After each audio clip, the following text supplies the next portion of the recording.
Programang ito ay rated SPG, striktong patnubay at gabay ng magulang ang kailangan. Galit nga si Tanggol na dumating sa San Dimas. Agad siyang nagwala at hinanap si Rigor. Hindi pa rin humuhupa ang kanyang galit. Gustong-gusto niya pa rin mapatay si Rigor. Pero ang tunay na layunin talaga ni Tanggol ay makausap ang kanyang nanay Marites dahil itatanong niya dito kung sino ang totoo niyang ama. Hindi naman maglilihim si Marites kay Tanggol. Ikikwento niya ang lahat. Mauunawaan naman ni Tanggol kung bakit gano'n na lang ang turing sa kanya na parang isang makasalanang tao dahil bunga pala siya ng kasalanan at kriminal pala ang kanyang ama. Habang si Marites naman ay gulong-gulo sa nangyayari.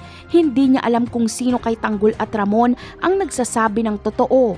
Kaya gagawa ng paraan si Marites na makipagkita kay Ramon kasama si Tanggol. Paghaharapin niya si Tanggol at Ramon. Sa kabilang eksena naman ay si Lucio na ang kanang kamay ni Angkong. Pero itutumba ni Lucio si Angkong kaya si Lucio na ang magiging boss ng Red Phoenix. Magdadagdag sila ng mga kakampi para tugisin si Tanggol. Gagamitin niya si Santino para mapatay si Tanggol.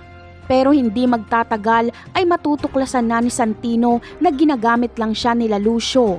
Maririnig niya kasi si Edwin na sasabihin kay Lucio na kapag mapatay na nila si Tanggol ay papatayin na rin nila si Santino.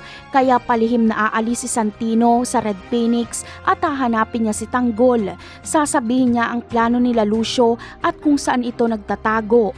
Kaya sasalakayin nila Tanggol ang mga batang tondo kasama si Santino. At si Santino ang papatay kay Edwin.